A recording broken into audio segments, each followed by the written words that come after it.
Бид энэ амьдралд хүний удаа ирдгүү. Аль эсвэл бидний буддын ухааны дагуу бидний сүнс олон дахин төрөл тавдгүү гэдэг хүмүүсийн хувьд маш сонирхолтой сэдв байдаг. Бас нөгөө талаар бид нар хувь тавилан гэж байдаг юм болов уу? Тэр хувь тавилан өөрчилж чадах юм болов уу? Аль эсвэл бид нар хувь тавилан гэдээ бидний урьдчилан бичигдсэн нэгэн зүйлийн дагуу амьдраад явж байдаг юм болов уу? За үхэл гэж байдаг юм болов уу? Үхэл одоо тийм үхсний дараа яг юу болдго юм бол бид нар энэ дэлхийд төрөхөөс өмнө юу болдог, төрөөд буцсны дараа юу болдог гэх мэтчлэнгээ маш олон асуултанд энэхүү видеогоор хариу өгөх гэж найдаж байна. За энэ видеог бол би өөрөө бичээгүй. Энэ бол орс хэлнээс одоо регрессолог буюу тэг хүнийг гипнозын байдалд оруулаад хүний өнгөрсөн амьдралаа нь одоо аялуулдаг, тийм сануулдаг, тийм мэрэгчлээ хүмүүс байдаг. Тийм мэрэгчлээ нэг хүний бичсэн одоо видео би та бүхэнд орчуулад хүргэж байгаа гэсэн үг. За ингээд эхлэе. За тухайн хүн маань ингэж ярьж ин л та тийм бид нар тийм энэ дэлхий дээр ингээд олон амьдрал төрөөд олон амьдрал аваад төрдөг гэсэн ч гэсэн яагаад бид нар ингэж олон амьдрал авч төрөхдөө яагаад бид нар дандаа уртнах бүх юм мартчихдгийг. За хоёрдугаарт энэ дэлхий дээр бид нар бүгдээрээ ямар нэг юм хийх гэж зорилготой ирдэг. Тэгвэл тэр зорилгоо бид нар бас яагаад мартчихдгийг. Хэрвээ хувь тавилан гэж байдаг юм бол бид нар зөвхөн одоо тэр урьдчилаад бичигдсэн программын дагуу амьдардаг юм уу? Аль бид нар өөрсдөө хувь тавилангаа бид нар өөрчилж чаддаг юм уу? Хувь тавилан бидний иргэшил байна уу? Аль эсвэл эднийг бид нар дээрээс захирддаг юм болов уу? За үхэж төрөх одоо тий энэ дэлхий дээр одоо амьдрах сүнс аваад одоо тий энэ дэлхий дээр амьдрах гэж ирэхэд ерөнхийдөө ямар юм болдог гэдгийг энэ видеогоор тайлбарлаж байна би та бүхэнд. За саяны асуултуудад хариулахын тулд хамгийн түрүүлээд бидний сүнс энэ дэлхий дээр ирэхийн тулд ямар зам туулдгийг ойлгох хэрэгтэй. Бид энэ бие махбодод төрөхөөс өмнө хэрхэн бэлддэг, сүнс үнд хэрхэн бэлддэг, мөн эргээд буцаж очих үед юу болдгийг мэдэх шаардлагатай. За би хувьдаа энэ видео бичсэн хүн хувьдаа энэ хүн мэдлэгийг өөрийн сүнслэг бүлгийнхэн буюу одоо нэг ангийн сүнснүүдээс авсан юм байна. За энэ саяны яг тавьсан асуултуудыг би дандаа тэр хүмүүс тавьдаг байсан бол тэнд сүнснүүдтэй тавьдаг байсан. Зарим асуултанд нь бол надад хариулаагүй, заримд нь надад хариулах шаардлагагүй байсан баг. Заримыг нь би мэдэх шаардлагагүй байсан баг. Гэсэн ч гэсэн зарим асуултанд би хүний логик гоёо ухаанаараа дүгнэлт хийгээд заримыг нь би өөрөө ойлгосон юм аа. За зарим зүйлийг хүний логикоор тайлбарлаж ойлгоход үнэхээр хэцүү. За хэцүү юмнуудыг би бас өөрийнхөө тайлбарлахыг оролдъё. За надад зарим асуултанд тухайн үед хариулт өгсөн боловч яг тэр хариулт миний ой санаас зарим үед зориудаар устгагдсан байдаг байсан. Тэгэхээр энэ хариултыг би яг одоогийн үед мэдэх нь надад шаардлагагүй, аль эсвэл хэрэггүй байсан учраас устгагдсан байгаа. За дэлхийд сүнс төрхийн өмнөх бэлтгэл. Сүнс энэ ертөнцид төрхийн өмнө маш их хугацааг бэлтгэл зарцуулдаг. За үүний хэрэгтэй цаг хугацаа гэдэг зүйл бол одоо ертөнцид бол байдгүй. За сүнсийг бидний хинч цаа хутлаарай, одоо ажилд ор, гэр бүл зохио гэж энэ дэлхий дээр яаруулдагтай адилхан тэнд хэнийг ч яаруулдаггүй. Сүнс хизээ төрхөө хизээ энэ дэлхийд ирэх хэрэгтэй гэдгээ өөрөө шийддэг. Гэсэн ч гэсэн бид нар ямар нэгэн хугацаанд энэ дэлхий дээр буцаж ирэх хэрэгтэй болдог. Тэгвэл яагаад энэ сүнсэн зайлшгүй хэрэгтэй байдаг вэ? Тэгэхээр туршлага сонголт. За юу төрөв сүнс шинэ амьдралд ямар туршлага хоригдлуулах, юуг сурах, юуны талаар илүү мэдлэгтэй болох, юуг олж мэдэхээ төрүүлээд шийддэг. За энэ дэлхийд энэ амьдрал дэснээр өөртөө ямар тодорхой зан чанарыг суулгах, ямар эрчмийг бий болгох, ямар сорилтыг даван туулах зорилготой ирж байгаа гэдгийг шийддэг юм байна. За жишээ нь би хувьдаа өмнөх хэд хэдэн амьдралдаа их ууртай, ийм түргэн ууртай, цухалтай ийм хүн байсан. За одоо би өнгөрсөн нэг амьдралаа санахад би маш ууртай эмэгтэй байсан. Тэг нөхөрлөгөө одоо бас буцалж данх аваад шидэх хэмжээний тийм ууртай хүн байсан. За тэгэхээр одоо энэ амьдралдаа тэгээд яг нөгөө амьдралдаа тэр уураа давж гарах хэмжээний хангалттай туршлага мэдлэг цуглуулж чадаагүй энэ асуудалтайгаа дууссан учраас дараагийн амьдралдаа би энэ асуудлаа дахиж шийдвэрлэх хэрэгтэй болсон. За бид нар энэ амьдралд ирэхдээ ганцаараа бараг ирдэггүй. Биднэрт одоо сүнслэг гэр бүлийнхэн буюу одоо нэг ангийнхан гэж байдаг, зарим талаар нэг ангийнхантэй хамтдаа явж идэг ийм 10-аас 15 тооны бүлэг сүнснүүд байдаг. За энэ амьдралд ирэхдээ заримтай хамт ирдэг. Тэгээ заримтай хамт төрөө, заримдаа амьдралынхаа ямар нэгэн үе шатанд учирдаг, дайралтдаг.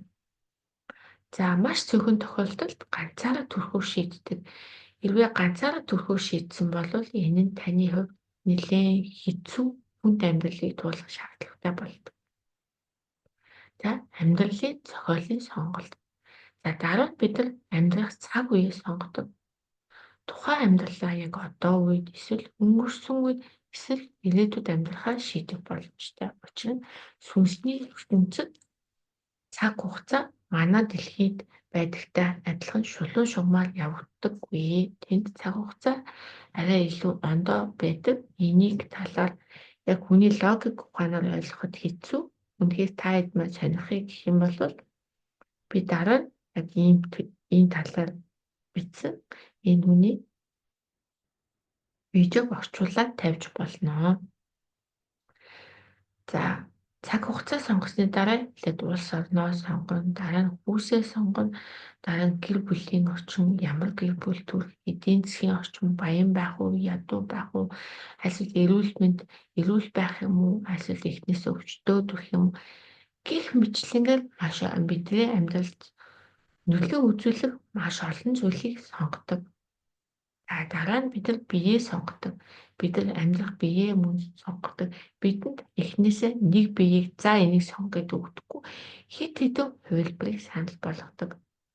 За тэгэхээр миний одоо сурах гэж ирсэн амьдралд одоо энийг зохиол гэж бодох юм бол тэр нь тохирох хамгийн сайн биеүүдийг бид нар санал болгодог. За тэрнээс би нэгийг сонгодог.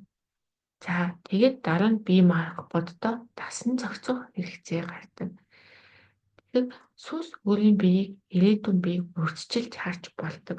Урьдчилж харна гэхээр зөвхөн ээжээс төрж байгаа тэр үеийг биш, тэгээ хүүхэд байгаа, ирээдүйд том болоод ямар болох, өшөхдөө ямар болох, амьдрал тохиолдох гол гоё эргэлтийн үе мөчүүд, хувь тавилангийн чухал шийдвэрүүдийг хүртэл харж урьдчилаад харж үзэж болдог. За бидний амьдралд дежавю гэдэг ийм зүйл байдаг шүү дээ. Дежавю гэдэг нь юу вэ гэхээр ингээд ямар нэг юм болоход өмнө нь яг ийм зүйл болж исэн юм шиг мэдрэмж байдаг. За тэгэхээр энэ нь юутай холбоотой вэ гэхээр заримдаа бид нар өмнөх нэг амьдралдаа яг ийм зүйлийг хийж исэн, энэ зүйл яг болж исэн.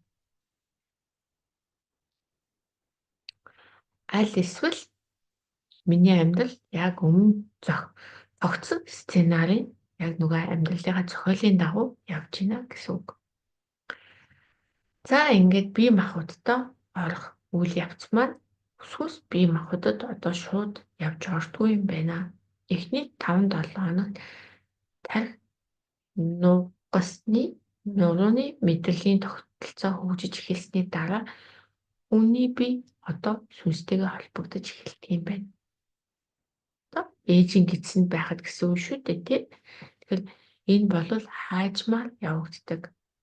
Тэгэхээр Хүүхэд ээжийн гидсэнд байх үед сүнс нь хаяа ирээд хаяа явж идэг гэсэн үг. Хаяа ирээд хаяа явж идэг.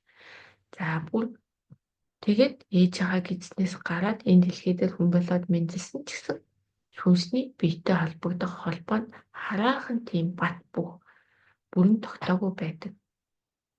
За үүнийг яаж юугаар тоталж болох вэ гэхээр хүүхдүүд багадаа өнгөрсөн амьдралынхаа талаар ярих тийм тохиолдлууд их гардаг. Тэ? Тэгэхээр жоохон хүүхэд өнгөрсөн амьдралаасаа одоо тий дээд биегээсээ тэр хугацаанд мэдээлэл авч чаддаг гэсэн үг. Тэгээд сүнс ингээд биетэй илүү бэхжиж одоо холбогдох тусам мэдээлэл авах нь ингээ багасаад өнгөрсөн амьдрал бүх юм мартдаг гэсэн. За тэр болтол хүүхэд энэ дэлхий дээр яагаад ирсэн, юуны төлөө ирсэн гэдгийг мэдчихэдэг. Тэгээл томроод насанд хүрэх тусам энэ зөвхөн мэдрэлийн тогтоо бэхжсэний үндсэн дээр бид нар энэ ой санамжийг мартаж эхэлдэг. За хувь тавилан ба цаг хугацааны парадокс. Хэрвээ бид төрхөөсөө өмнө амьдралынхаа бүх мөчийг харсан юм чинь бидний хувь тавилан өөрчлөн тодорхойлогдсон гэсэн үг үү? Бид нар хувь тавилангаа өөрчилж чадахгүй. За үүнийг хариулахын тулд бидний энэ дэлхий дээр байдаг цаг хугацааны нас ондоо өв цаг хугацааны хугацаа байдгийг ойлгох хэрэгтэй. Сүнсний ертөнцид цаг хугацаа биднийхтэй адилхан шулуун замаар урсдаггүй. За жишээ нь хүн өнөөдөр нас барлаа гэхэд маргааш нь эргээд төрж болно. Гэхдээ энэ хоёр ганцхан нэг өдрийн хооронд сүнсний ертөнцид маш удаан хугацаа болсон байж болдог. Тэнд цаг хугацаа энэхээс шал ондоо байдаг. Бидний бодит байдал болохоор компьютерийн тоглоом шиг, компьютерийн програм шиг урьдчилан бичигдсэн байж байдаг. Гэхдээ тоглогч хүн өөрөө сонголт хийж үйл явдлыг өөрчлөх боломжтой. Энэ нь юу вэ гэсэн үг вэ? Хувь тавилангаа өөрөө өөрчлөх боломжтой байдаг. Амьдралын үндсэн үйл явдлууд төлөвлөгдсөн, урьдчилан төлөвлөгдсөн байдаг гэсэн ч гэсэн бид нар өөрсдийн хийж байгаа сонголтуудаар хувь тавилан гэдэг юмыг өөрчилж чаддаг. Энэ бидэнд маш их итгэл найдварыг бий болгож чадна. Тэгэхээр бид нар өөрсдийнхөө хүчээр, өөрсдийнхөө дотоод хүч, одоо өөрсдөө гаргаж байгаа шийдвэрүүдээр хувь тавилангаа өөрчилж болдог байх нэ. За бид нар яг энэ дэлхийд энэ хувь тавилан гэдэг зүйлийг давж туулаад өөрчлөхийн тулд ирдэг. Бид нар зүгээр ингээд ууршлаад бичигдсэн хувь тавилан гэдэг зүйл хэдий байдаг ч гэсэн тэр нь захирагдахгүйгээр өөрчилж болдог. Бид нар өөрөөсөө хувь тавиланг өөрчлөх, өөрийгөө шинээр одоо бие хувь тавиланг өөрөө шинээр зохиох, одоо урьдчилан бичсэн програмдаа илүү хөгжүүл, илүү боловсронгүй болгох тэр бүх хүч бидэрт бүгдэнд маань өөрсдөд маань байдаг. За бид шингэх үе шат. За бидний сүнс бид шингэх үе рүү орж байна. Сүнс одоо биетэй яаж холбогддог вэ гэхээр мэдрэлийн системээр холбогддог. Өндгийн эсээр биш, цусаар биш, харин тарих нуруу нугсыг багтаасан мэдрэлийн системээр бид нар сүнстэй холбогддог байх нэ. За бидний эргэн тойрны бүх юмыг одоо чичиргээ гэж ярьдаг тийм. Энийг яаж баталдаг вэ гэхээр хүн ингээд өгсний дараа биенээс сүнс гараад явхад хүний чичиргээ өөрчлөгддөг. За бид нар энэ дэлхийд ирээд төрөхдөө өөрийнхөө биеийн одоо вибрац буюу чичиргээг их нам доор болгочиж хүний биед ордог бол хүний биенээс гарахад эргээд бидний биеийн чичиргээ илүү өндөр түвшин рүү ордог. За тэгэхээр урд ээжийн гидсэнд байх үед жирэмсний 5 дахь 7 хоногоос хойш буюу тарих нуруу нугас мэдрэлийн систем үүсэж эхлэхээс эхлээд одоо сүнс хүн биетэйгээ дөнгөж холбогдож эхэлдэг.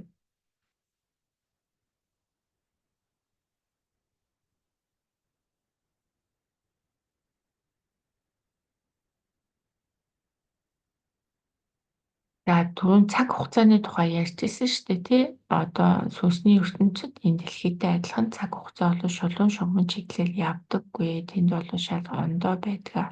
Энийг тайлбарлахад бол бидний ингээд логик тарихаар ойлгоход аюу хэцүү байдаг л да.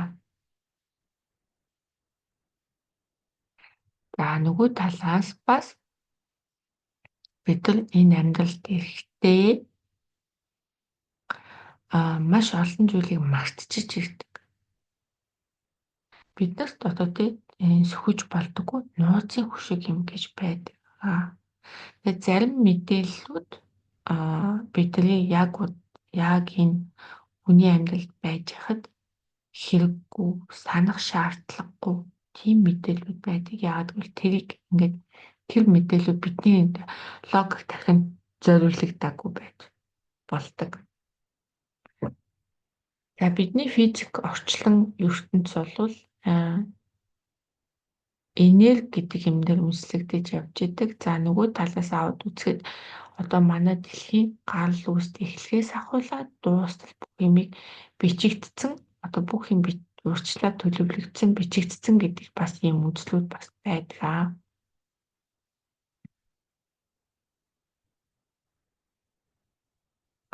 За цаг хугацаа маш одоо цаг хугацаа юм шугамн байдгүй. Цаг хугацаа гэдэг цаг хугацааг ийм зүү зэрэглэш ийм төсөөлөл гэж ярьдаг хүмүүс байдаг. За тэр нь яадаг вэ гэхээр цаг хугацаа юу юм гэж байдгүй. Одоо бид ингээд өдрөөс өдөрт би болоод ингээд өтөлж өгсөж байгаа процесс болвол цаг хугацаанаас шалтгаалдаггүй. Энэ бол зөвхөн програм байдаг. Тэгээд бид нар ингээд тий залуу байхаас ингээд хөгшрөөд ингээд явж байгаа энэ үйл явц маань бид нар цаг хугацаагаар дамжих үед урсаж байгаа мэт төсөөлөл үүсдэг. Түүнээс биш цаг хугацаа гэдэг юм байдгүй гэдэг ийм үзэл бодол бол байдаг. Яг энийг бол яг хүний логик тарихаар ойлгоход айгүй хэцүү. Үнэхээр та хэд маань энэ талаар илүү мэдээ гэх юм бол комментаар бичээд өгөрөө. Тэгэх юм бол би бас энэ талаар видеонуудыг орчуулад бас тавьж болно.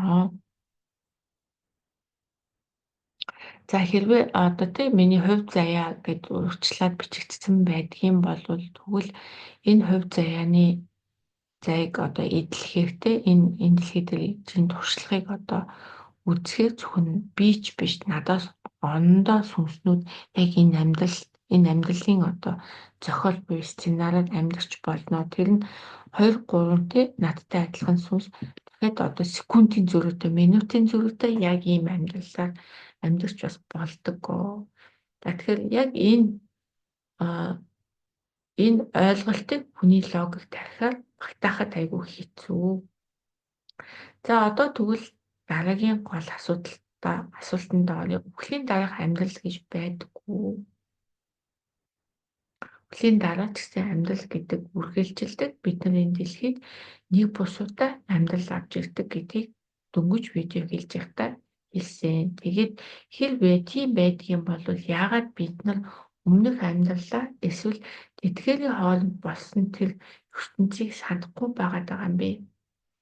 Бид нар бас энэ амьдралд яах гэж ирснээ ойлгомоор мэдмээр санагддаг. Хүн болгонд ийм онцгой чадвар бол байдаггүй. Бүх юмаа сандаг тийм бүх юмаа сандаг зарим хүмүүс байдаг. Гэхдээ ихэнх нь энийгээ сандгүй.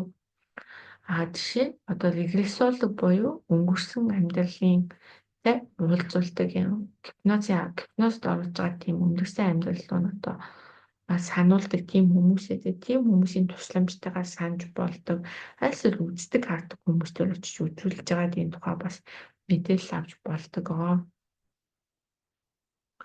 За хувь тавилан гэж байдаг юм болов тэгвэл түүний бид нар өөрчилж чадахгүй альсэл хувь тавилан гэдэг маань бид урьдчилаад бичигдсэн одоо киноны зохиол шиг одоо компьютер програм шиг байдгүй.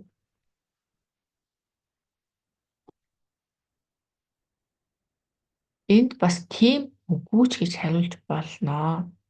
За хувьд зайд юу өөрчлөлт тодорхойлогдсон байдаг вэ гэхэд өөрчлөх боломжгүй эсгүүд гэж байдаг. Төрөх цаг хугацаа, улс орон хүйс, эцэг эх удамшил. За өөрчлөх боломжтой хэсгүүдэд нь бидний амьдралын түүх өршлөн тодорхойлогддог. Уул нь энэ эхнээсээ төгсгөл хүртлээр бүгдээрээ бичигдсэн байдаг гэсэн тэнд уг нь сүнс маань хувь зайгаа энд өөрчлөхөөр ирж байгаа учраас тэнд өөрийнхөө шийдвэр өөрийнхөө өгсөн энийг өөрчлөх эрч хүч биднэрт байдаг учраас бид нар өөрчлөж чадах тийм хүч нь биднэрт байдаг. За бид нар энэ дэлхий дээрээ амьдрахдаа одоо өөрийнхөө програмыг дотроос нь өөрчилж болдог. Дотроос нь өөрчилж болно гэдэг маань юу вэ гэсэн үг гэхээр бид нар өөртөө өөрчилж болдог. Одоо жишээ нь биднэрт ингээ гаднаас нь одоо ямар нэгэн хүчээр ингээ туслаад тэрийг өөрчлөх боломж бол байдгүй. Бид нар өөртөө л тэрийг дотроос өөрчилж болдгоо. За тэгэхээр энэ амьдрал биднэрт хоёр сонголт байдаг. Энгийн зам өөрийнхөө амьдралд яг хувь зайд бичигдснээр урсгалаараа яваад амьдралдаа ямар нэгэн ол цаггүйгээр өнгөрөх бэрхшээлтэй тэмцэхгүй ингээл яг л байгаал ингээл урсгалаараа амьдарсараа л өмнө амьдралынхаа зохиолоор амьдраад дуусах. Эсвэл хоёр дахь зам буюу хүнд зам.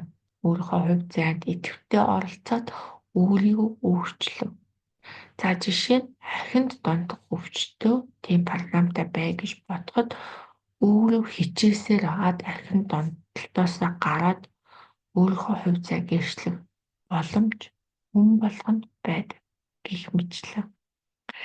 За хүн өөрийнхөө хувь зайд өөрөө нөлөөлөд өөрчлөхөөс гадна бусад хүмүүсийн хувь зайд өөрчлөж нөлөөлж болдгоо. Энийг болохоор тодорхой хэмжээнд миний одоо эргэн тойрны надтай хамт ирсэн одоо түрүү ярьж сүнсний гэр бүл одоо сүнсний ангийн найзууд гэх юм те хамтдаа ирж байгаа тэр сүнснүүд бас эргэн тойрны хүмүүстэй нөлөөлөд хувь заяагнаас ондоо болгох ийм нөлөө үүсгэх боломж байдаг. Үүнээс эхсүүлээд түүхэн үйл явцыг ч гэсэн өөрчлөх боломжтой байдаг. Гэхдээ одоо дэлхий дээр нэг мундаг хүн төрөөд түүхийг өөрчлөлөө гэж бодоход тэр өөрчлөлт маань ямарваа нэгэн 200-аас 300 жилийн дотор эргээд өөрийнхөө хэвэнд ордог гэсэн. Эргээд нөгөө хуучин програм руугаа тэмүүлээд эргэж ордог.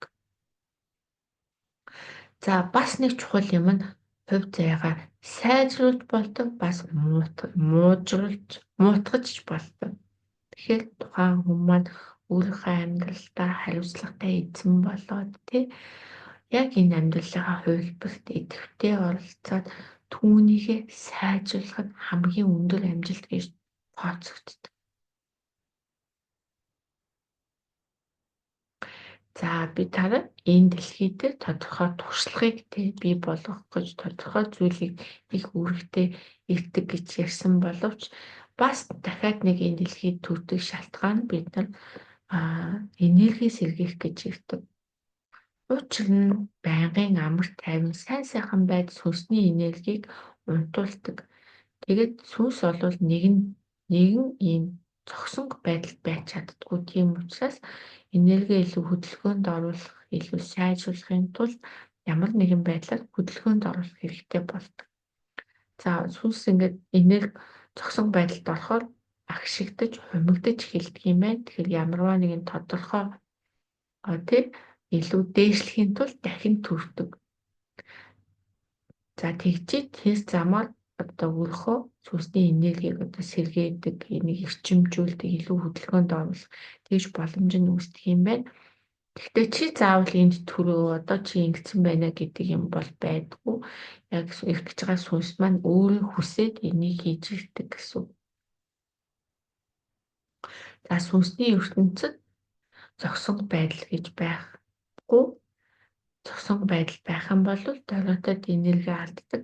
Тэрний оронд хөгжөөд харин бид нар хүмүүс биднээ дахин төсөөлж чадахгүй ийм өндөр түвшинд гарах боломжтой байдаг.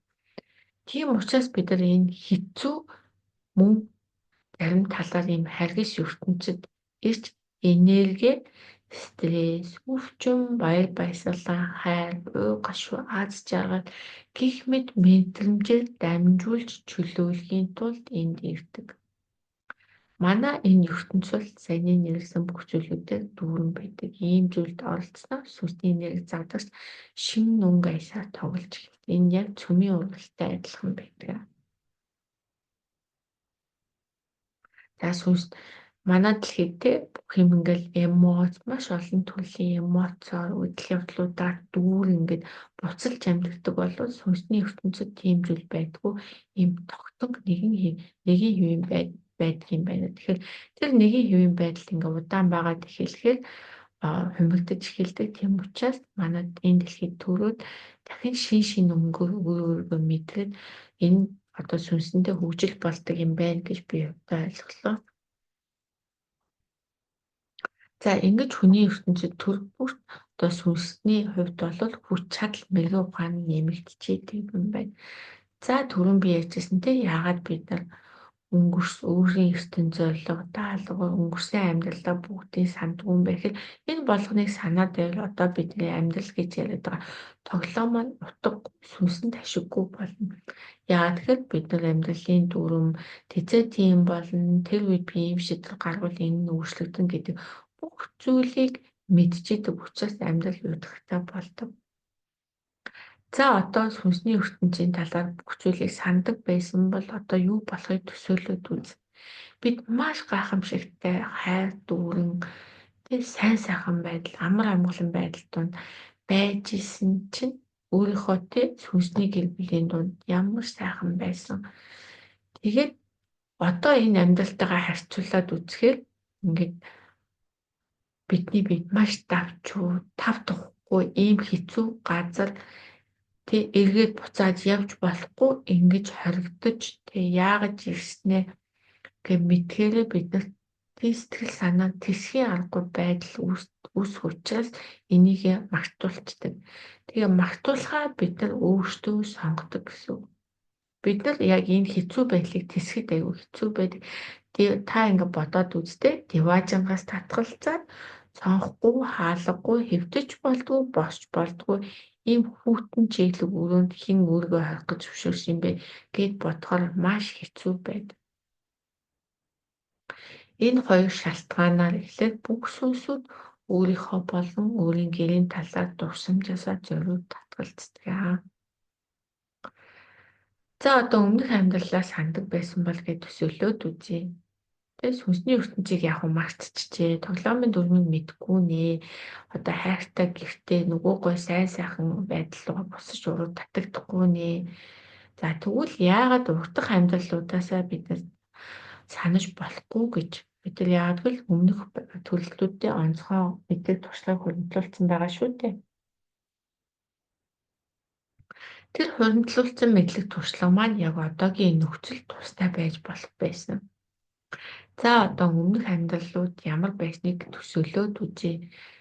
Дандаа гайхалтай, маш гойтой аз жаргалтай үйл явдлаар дүүрэн байсан уу гэж бодвол бас үгүй. Алдаа гаргаагүй дандаа хаан, хатан, ноён гүнж байсан уу гэвэл бас үгүй. Дандаа амжилттай, авьяаслаг, баян аз жаргал, хайр дүүрэн байсан гэвэл мэдээж үгүй. Бид нар энэ амьдралдаа багтаа болсон хэдэн жилийн өмнө болсон таагүй дурсамжуудыг санаад хэдэн жилээр тэр сэтгэлдээ тээж яваад хэцүү байдаг шүү дээ. Гэтэл яг ийм хэцүү юмнуудыг одоо жишээ нь нэг амьдралд чинь таны гэр бүлийнхний чинь нүдэн дээр чинь алж исэн та хайртай хүмүүсээ төрүүлээд танаас явахыг ингээд харж исэн гэх мэт ийм хэцүү зүйлүүдийг ингээ хэдэн амьдралын турш санана гэд бүх аимшигтай, жигшүүртэй, бүтлгүүтэлтэй, айдастай алдаануудаа бүгдийг санана гэж бодохоор эдгээр бидрийг маш их зовоох байсан. Та өвчтэй байсан, гэмшилтэй байсан, таны үр удамд ингээ өшөө авах хүсэлтэйж байсан юм уу гэх мэтлэн энэ зүйлүүдийг энэ амьдрал дээр бүгдийг санана гэдэг бол маш тийм хүсэшгүй мэдрэмж учраас юун аз жаргалтай амьдрах гэдэг талаар бодох чаргагүй болно. Тийм учраас энэ болгоныг одоо энгийн үгээр хэлбэл зүгээр солиорно гэсэн үг шүү дээ. Тэгэхээр энэ болгоныг мартдаг гэсэн үг. Тийм учраас сүнсний хувьд эдгээр бүх дурсамжийг төр хугацаанд бүгдийг хаадаг. Биеэс гарах өнгөрсөөрөө буцах үед бидэнд одоо ямар нэгэн байдлаар тохиоллолоор үгүй ч гэсэн өөрийнхөө биеэс гарах өнгөрсөн лөө буцах үед зарим мэдээллүүд нээгддэг ч гэсэн хизээч ийм хэцүү мэдээллүүд болвол одоо бидний энэ амьдралд хүчтэй нөлөөлж болох мэдээллүүд нэгдүгürt нээгддэггүй, нээгдсэн ч гэсэн тэрийн дараа нь албаар мартуулцдаг. За тэгэхээр энэ амьдрал дээр бид бүх юм маш хэцүү real буюу яг ингээд мах цус би сэтгэлээр мэдэрч энэ амьдралыг туулдаг. Тэгэхээр энэ амьдрал дээр бид нар өөрийнхөө шийдвэрээ гаргаад өөрөө өөртөө дурсамж зөвлөгөө бүтээгээд гадны тусламжинд найдахгүйгээр өөрийнхөө хувьд жинхэнэ дүрмийн дагуу тоглодог. Ингэж байж бидний сүнсэнд ашигтай үр дүнтэй өөрийнхөө хийх ёстой зүйлийг хийдэг гэсэн үг.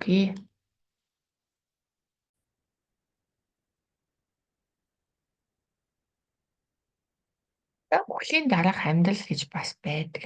За энэ дэлхий дээр ирсэн бидний зам төгсгөл үгээ ортоод биенээсээ салах цаг ирнэ. Үхэл гэхээр маш олон хүмүүс айдастай байдаг.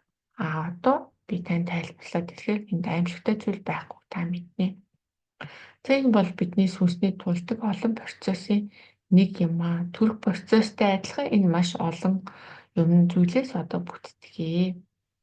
За сүнсний ертөнцид бид шууд буцдаггүй хэд хэдэн үе шатыг дамжиж явдаг. За үхэл буюу биенээсээ салах За ихэнх хүмүүстэй ялангуяа өндөр настай, хүнд өвчтэй тийм хүмүүс үхэл болвол зовлонгоос чөлөөлөгдөх явдал. За заримдаа ингээд клиник үхэлд орсон хүмүүс өөрийгөө ингээд дээрэс нь хараад би буцаж ирмээргүй байна. Өөрөө ингээд биенээсээ салангууд ингээд биенээсээ дээшээ гараад тэгээд ингээд ярьдаг штэ эмнэлэгт би ингээд өөрийгөө ингээд дээрэс нь харсч эмчнэр ингээд би миний биетэй ноцлолтод намайг аврах гэж хичээжсэн тэгсэн чинь би буцмааргүй байсан учраас наадхаа болооч орхиоч гэж хэлмээр санагддаг байсан гэж ярьдаг те. Тэгвэл биенээс гарсны дараа дурсамж сэргэх үе гэж байдаг юм байна.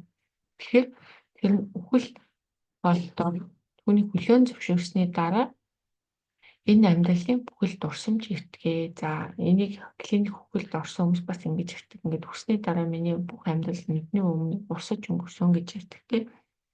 За өмнөх амьдралтай холбоотой юм ярьдгүй яг энэ амьдралтай холбоотой бүх зүйлүүд эргэж санагддаг гэсэн зүйлүүд бага насны дурсамжууд за гэмтлийн алмаас алдсан янз бүрийн дурсамжууд зэрэгж ирдэг тийм. Таны бүх амьдрал нүдний өмнө өнгөрдөг.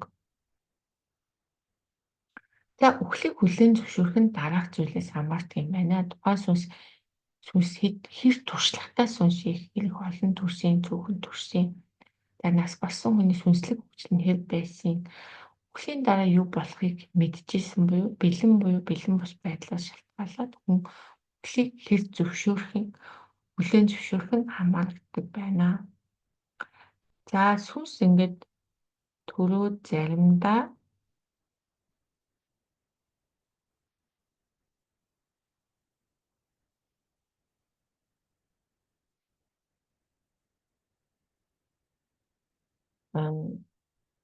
заримдаа ингээд нөгөө сүнс маань их айцсан туршлагагүй сүнснүүд байдаг л та.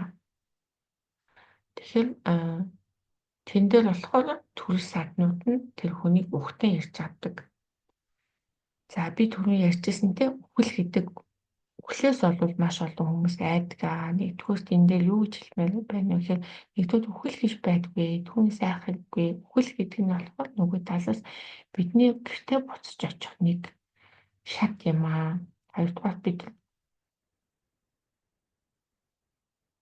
биднэрт өөрсдийн хувь тавиланг өөрчилж чаднаа.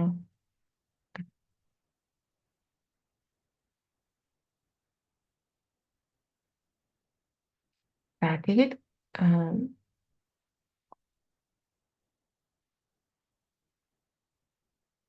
За туршлага багтай сүнснүүдийг өөрсдийнх нь төр садан сүнснүүд ухтаж дэмждэг. Туршлагатай сүнснүүд бол өөрөө гэртээ шууд харьж чаддаг байдаг юм байна. За өдөг уушаад. За ингээд хүчлээ. Тэгэн гот чинь ард үлдсэн хүмүүс нь маш одоо тий уу гашуун мэдэрдэг. Гэтэл тэр сүнс маань ард үлдсэн хүмүүстэй би бол окей байгаа. Надад бүх юм сайхан байна гэдгийг байнга мэддэхийг хүсэж идэг гэсэн ч гэсэн ард үлдсэн хүмүүс нөгөө хідүү гашуундаа болоод тэр мэдээллийг хүлээж авч чадваргүй болсон сэтгэлийн хөдөлгөөнөөс болоод. За энэ үе ойролцоогоор 10 хоног үргэлжлэе. За ингээд ингэсний дараа гэртээ буцах болтгоо. Тэгэхээр гэртээ буссны дараа юу болдог вэ гэхээр нийт амьдралаа ингээд үнэлдэг, юу сурснаа хэдүүлээ тэнцэнэ ингээд хилэлцэж ярилцдаг юм байна тий. Тэнцэн сүнсний ертөнцид өөрийнх нь багш удирдагч нар гэж байдаг. Тэднэртэйгээ уулзаад өөрийнхөө амьдралын туршлагаа үнэлдэг. За сайн муу талуудаа хэлцдэг. Зарим зүйлийг өөр замаар арга хийж болох байсан зүйлийг бас ярилцдаг. За түүний дараа сэргээн засах үе гэж байдаг. За тэгэхээр бид нар энэ амьдралд ирээд буцахад одоо сүнсний энергийн хувьд зарим талтай тэнцвэр нь алдагдсан байдаг. Зарим хүмүүс энийг сүнсний имлэг гэж хэлдэг бол зарим хүнийг энийг гэрлийн хүсвэртэй нэгдэх гэж ярьдаг. Тэгэхээр энэ дээр бид нар түрүүн ярьжсэнтэй бид нар энэ махан бие махбодод төрөхийн тулд бид нар одоо биеийн одоо долгион буюу жижигхэн энерги маш доошлуулж энергдэг. Тэгээ буцаад явхад бол энэ доод энергийн түвшнээс одоо засаж сэлбэд илүү дээд энергийн түвшин рүү оруулдаг гэсэн үг. Бид нар ингээд сүнсний хувьд энерги нь алдагддгүй ч гэсэн чанар нь ингээд өөрчлөгдсөн байдаг. Тэгэхээр тэрийг нь засдаг. Зарим үед энийг сүнсний имлэг гэж нэрлэдэг, зарим үед гэрлийн хүсвэртэй нэгдэх гэж тайлбарладаг. За үүний дараа дээд биетэйгээ нэгдэх гэдэг үйл явц болдог. Тэр нь сүнс ингээд төрөхдөө бүхэлдээ биш өөрийнхөө 5-20 орчим хувийг л нэг одоо амьдралд илгээдэг. Үлцээс сүнсний ертөнцид үлдээд түүнийг дээд бие гэж нэрлэдэг. За заримдаа сүнс өөрийнхөө амьдралд одоо тий амьдрал нэг зөвхөн нэгийг илгээдэг. Ингээд хид хідэн хэсэг илгээгээд хид хідэн амьдралыг тулгуурлаж үздэг юм байна. За тэгээд сүнс дээд биений хувьд бүх ингээд хэсэг илгээд нэгтгэд туршлага сэргдэг. За энэ ертөнцид яагаад төрөх ёстой, дүрмүүд яагаад хатуу байдгийг яг тэр үед ойлгодог. За тэгэхээр түрүү ярьжсэнтэй бид нар энэ амьдралд ирэхдээ өөрийнхөө хувь зайг зөвхөн дотроос нь өөрчлөх боломжтой байдаг. Гаднаас нь дээд бие одоо манай сүнсний гэр бүлийнхэн одоо тий бидний ярьцаашнаар одоо сахиусан тэнгэрүүд одоо сахиуснууд гэдэг юм уу бурханч гэдэг юм уу биднэрт өөрөө хүсээгүй тохиолдолд туслах боломжгүй байдаг. За өөрөө хүссэн тохиолдолд тусалж болдог ч гэсэн тэр тусламж нь бол амьдралыг оронгоор нь хөршлөх хэмжээний тийм том тусламж үзүүлж болдгүй. Яагаад гэхээр тийм том тусламж үзүүлэхээр биднэрт яг үнэндээ бид нар энэ дэлхий дээр өөртөө сурах гэж ирсэн биш, харин тэр тусна эргээд ус болдог гэсэн үг болдгийм байна. Тийм учраас одоо дээрээс бид нар тэгж айхтар чангаар томоор тусалж чаддгүй, харин ингээд нэг дотоод зүм мэдрэмжээр нэг ингэсэн дээр бахаач гэдэг юм жижиг мэдрэмжүүдээр одоо нэг зам заах маягийн тийм жижигхэн мэдрэмжүүдээр юм жижигхэн одоо тусыг болоод өгч идэг. Гэхдээ тэр нь зөвхөн энд амьдарч байгаа хүн өөрөө хүссэн тохиолдолд авч чаддаг, хүсээгүй тохиолдолд гаднаас нь туслах боломжгүй байдаг.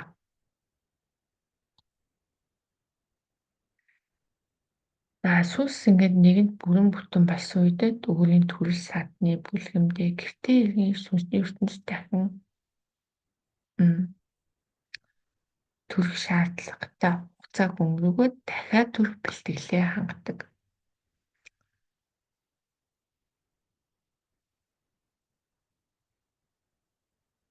За бас түрүү ярьсантэй гаднаас тусалж болдгоо дотроос хүсдэг гэд дотроос хүсээд ингээд дээд биетэйгээ холбогдсон үед юу болдог вэ гэхээр зөвлөгөө хэлбэрээр хамгийн гол нь амьдралын эрч хүч урам зориг нэмэгдээд амьдрах хүсэл төрөөд одоо хувь тавилан өөрчлөх юм хүсэлтэй зоригтой амьдралд юм илүү ихтэй болдго юм байна. Тэгэхээр манай сонсож байгаа хүмүүс өөртөө тийм зан чанга илгээд авах юм бол энэ маань нэгэн төрлийн одоо холбогдож байгаа бас байж магадгүй байна шүү.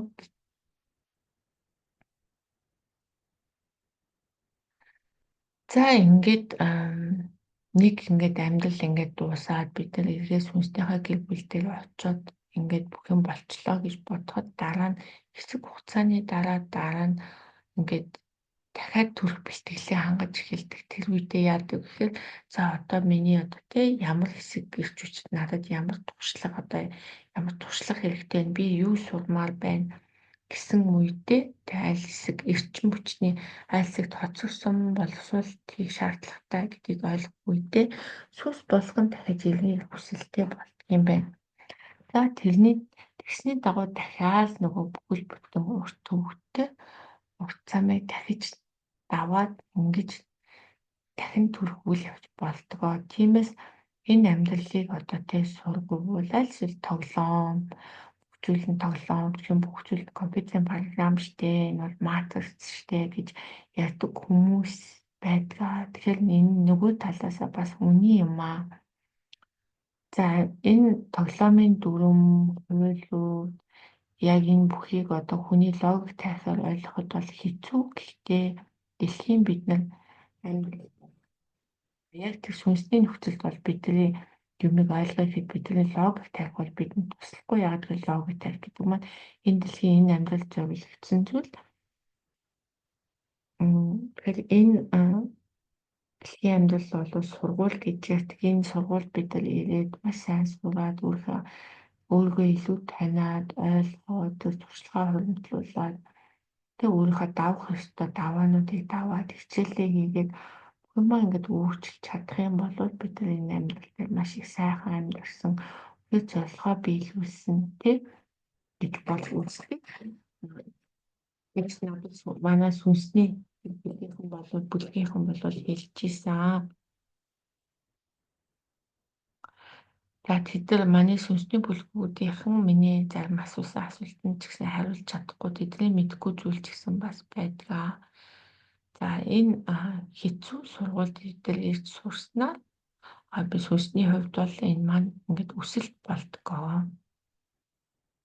За энэ видеоноос бид нар юг ойлгох вэ гэхээр нэгдүгээр хөл гэж байдгүй, хувь заяа гэж бол байдаг. Бид нар яг гэж ирдэг вэ гэдгийг ойлгосон. Яагаад бид нар бүх зүйлийг мартдаг, бүх зүйлээс ингээд хол байдаг гэдгээ бас ойлголоо. Бид нар тэг өөртөөхөө хувь тавилан өөрчилж чадна. Бид нар өөртөө хувь тавилан өөрчлөх юм бол маш амжилттай амьдрсан тооцогддог. За тэгэхээр энэ дэлхий дээр бид нар хүн болгон ганцаараа биш бид нар бүгдээрээ энэ дэлхий дээр өөр өөрсдийн замаараа бүгдээр хамт явж байна гэсэн үг ээ.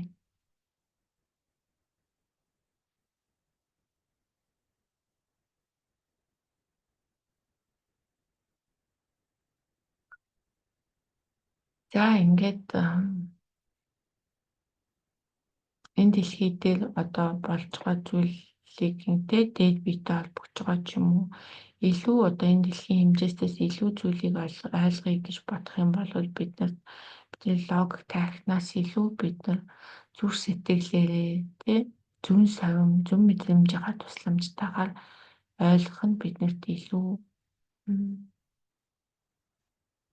тус нэмэр болдго юм шүү.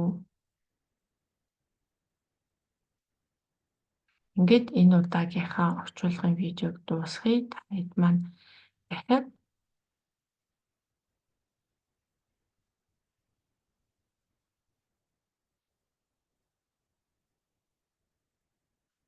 энэ талаар иймэрхүү зүйлийн талаар мэдмээр ч юм уу цаг хугацааны тухайд мэдмээр байх юм бол комментор бичээрэй. Тэгээд би тэр дагуу чинь ингээд видеонууд болж байгаа. Тэгээд орчуулаад та бүгдтэй бас ярьж өгье. Баярлалаа. Баяртай.